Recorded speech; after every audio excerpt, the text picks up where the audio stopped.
అజ్ఞాత కవి. శ్రీపురంలో రాజశేఖరుడనే అజ్ఞాత కవి ఉండేవాడు. అతను సహజ కవి కావడం చేత తాను ఎంత ప్రతిభ కలవాడైనది అతనికే తెలియదు. అతను 10 సంవత్సరాల పాటు విరామం లేకుండా ఒక రసవత్తర కావ్యం రచించి దాన్ని గురించి నాగభూషణుడనే ఒక పేరుబడిన కవి అభిప్రాయం తెలుసుకోవడం మంచిదని అతని వద్దకు తన కావ్యాన్ని తీసుకుపోయాడు. అయ్యా, ఈ కావ్యాన్ని నేను రచించాను. ఇందులో గల కావ్య లక్షణాలు ఎలాంటివో తమరు చూసి చెప్పండి. మీరు ప్రోత్సహించినట్లయితే నేను కవిత్వంలో కృషి చేస్తాను. లేని పక్షంలో కవితా వ్యాసంగం మానేసి మరేదైనా పని చేసుకుంటాను అన్నాడు రాజశేఖరుడు నాగభూషణుడితో. నాగభూషణుడు ఆ కావ్యాన్ని అక్కడక్కడ చదివి ఆశ్చర్యపోయాడు. రాజశేఖరుడు మామూలు కవిత్వం రాయకూడదని కూడా ఎవరికీ తెలీదు. ఇంత అద్భుత కవిత్వం రాయగలడని ఎవరనుకుంటారు? ఆ కావ్యాన్ని తస్కరించాలని, దాని సహాయంతో రాజుగారి వద్ద బహుమానం పొందాలని నాగభూషణుడికి దుర్బుద్ధి పుట్టింది. దీన్ని శ్రద్ధగా చదివి నా అభిప్రాయం చెబుతాను. 2 వారాల అనంతరం కనిపించు అని నాగభూషణుడు రాజశేఖరుడిని పంపేసి ఆ కావ్యాన్ని తన చేతివ్రాతతో నకలు చేసుకున్నాడు. 2 వారాల అనంతరం రాజశేఖరుడు వచ్చి, నా కావ్యం ఈ పాటికి మీరు చూసి ఉంటారు. మీ అభిప్రాయం తెలుసుకుందామని వచ్చాను అన్నాడు. నాగభూషణుడు ఆశ్చర్యం నటిస్తూ, కావ్యవా? ఏం కావ్యం అన్నాడు.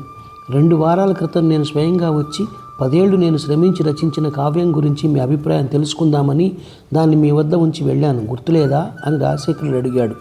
మీరేమైనా కలగన్నారా ఏమిటి? నాకు మీరు ఏ కావ్యము ఎన్నడూ ఇయ్యలేదు. అసందర్భంగా మాట్లాడకండి అని నాగభూషణుడు దబాయించాడు. మీరు గొప్ప కవి అయి ఉండి సాటి కవిని ఇలా అన్యాయం చేయడం భావ్యం కాదు అన్నాడు రాజశేఖరుడు దీనంగా. మీరు నాకు కావ్యం ఇచ్చానంటున్నారే, అప్పుడు ఎవరన్నా ఉన్నారా? నేను అబద్ధమాడిన పక్షంలో వారైనా నిజం చెబుతారు కదా అన్నాడు నాగభూషణుడు. సాక్షులు ఎవరూ లేరని తెలిసి. ఎవరూ లేరు అన్నాడు రాజశేఖరుడు. ఇక మీ మాట ఎవరు నమ్ముతారు? దయచేయండి అన్నాడు నాగభూషణుడు. మర్నాడు రాజశేఖరుడు రంగభూపాల మహారాజు ఆస్థానానికి వెళ్ళి తన గోడు విన్నవించుకున్నాడు. రాజు అతని మాటలు సానుభూతితో విని భటులను పంపి నాగభూషణుడిని పిలిపించాడు. నాగభూషణుడు కావ్యంతో సహా ఆస్థానానికి వచ్చాడు. రంగభూపాలుడు కావ్యంలోని లేఖనాన్ని 2 లేఖనాలతో పోల్చి చూశాడు. ఆ కావ్యంలోని లేఖనం నాగభూషణుడిలాగానే ఉన్నది. మహారాజా, నా కావ్యం అతని ఇంట 2 వారాల పాటు ఉన్నది. దాన్ని అతను తిరగవ్రాసి ఉండవచ్చు అన్నాడు రాజశేఖరుడు. ఆ కావ్యం శ్రీరామచంద్రుడికి అంకితం ఇవ్వబడి ఉండడం రాజు గమనించి, కవులారా, ఈ మధుర కావ్యాన్ని రచించినది మీలో ఎవరో తెలియదు, కానీ దాన్ని నాకు ఎవరు అంకితం ఇస్తే వారిని సన్మానిస్తాను అన్నాడు. వెంటనే నాగభూషణుడు, తప్పకుండా మహారాజా, మీ అంతటి వారు అడిగితే కాదనగలనా అన్నాడు. మీ అభిప్రాయం ఏమిటి అని రాజు రాజశేఖరుని అడిగాడు. క్షమించండి మహారాజా, నా ఇష్టదైవమైన శ్రీరామచంద్రుడికి దాన్ని అంకితం ఇచ్చాను.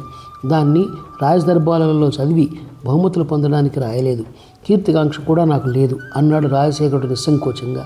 ఈ సమాధానం విని రంగభూపాలుడు పరమానందభరితుడై నాగభూషణ కవిని చెరసాలలో పెట్టమని భటులను ఆజ్ఞాపించాడు.